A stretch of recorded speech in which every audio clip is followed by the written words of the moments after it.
السلام علیکم۔ اعوذ باللہ من الشیطان الرجیم، بسم اللہ الرحمن الرحیم۔ شروع اللہ کے نام پہ جو نہایت بڑا مہربان رحم والا ہے۔ حضرت داؤد علیہ السلام کا بیان قرآن کتاب۔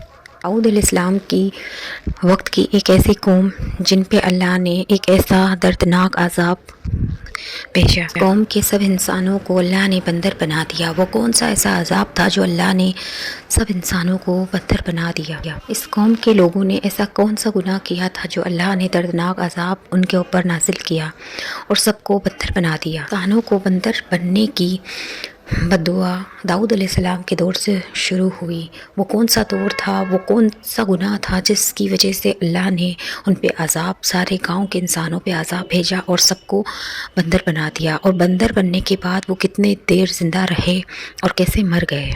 دردناک موت ہوئی ان کی۔ داؤد علیہ السلام کی قوم جو سمندر کے کنارے رہا کرتی تھی اور اس سمندر میں اتنی زیادہ مچھلیاں ہوا کرتی تھی تو اس کا یہ کاروبار کیا کرتے تھے، خوشحال زندگی بتایا کرتی تھی۔ پھر ایسا کون سا ایسا عذاب اللہ کی طرف سے آیا؟ یہ گناہ میں یہ ساری قوم ڈل گئی اور اتنے گناہ کرنے لگی۔ پھر اللہ کی طرف سے ایک ایسا عذاب آیا اور ان کو بندر بنا دیا گیا۔ اللہ نے فرمایا کہ اے داؤد، اپنی قوم سے کہہ دو کہ شنیوار کے دن مچھلی نہ پکڑا جائے۔ پھر بھی اس قوم نے ان کی بات نہیں مانی اور شیطان ان کو بھڑکایا اور یہ پھر سے وہی کاروبار الگ الگ طریقوں سے کرنا شروع کر دیا۔ پھر تھک ہار کے داؤد علیہ السلام نے ان پہ عذاب نازل کیا، اللہ کے حکم سے ان پہ عذاب نازل کیا۔ اللہ تعالیٰ ان کی نافرمانی کی وجہ سے اللہ تعالیٰ نے ان کو بندر بنا دیا ہے کہ تم نے میری نافرمانی کی، اس لیے تم 12,000 گاؤں کے لوگ بندر بن گئے۔ اللہ تعالیٰ سے پوچھا گیا کہ آج کے بندر بھی اسی قوم ہے؟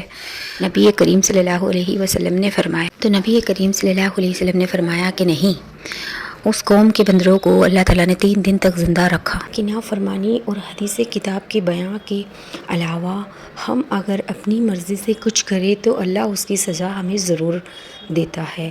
تو آپ سب سے یہ کہنا چاہتی ہوں کہ جو حدیث کتاب اور قرآن میں لکھا ہے اسی پہ عمل کیجیے اور اللہ کی نافرمانی ایسی کوئی کرنے کی کوشش نہ کیجیے، اور 5 وقت کی نماز کے ساتھ تہجد کی پابندی کیجیے۔ ویڈیو شیئر ضرور کیجیے۔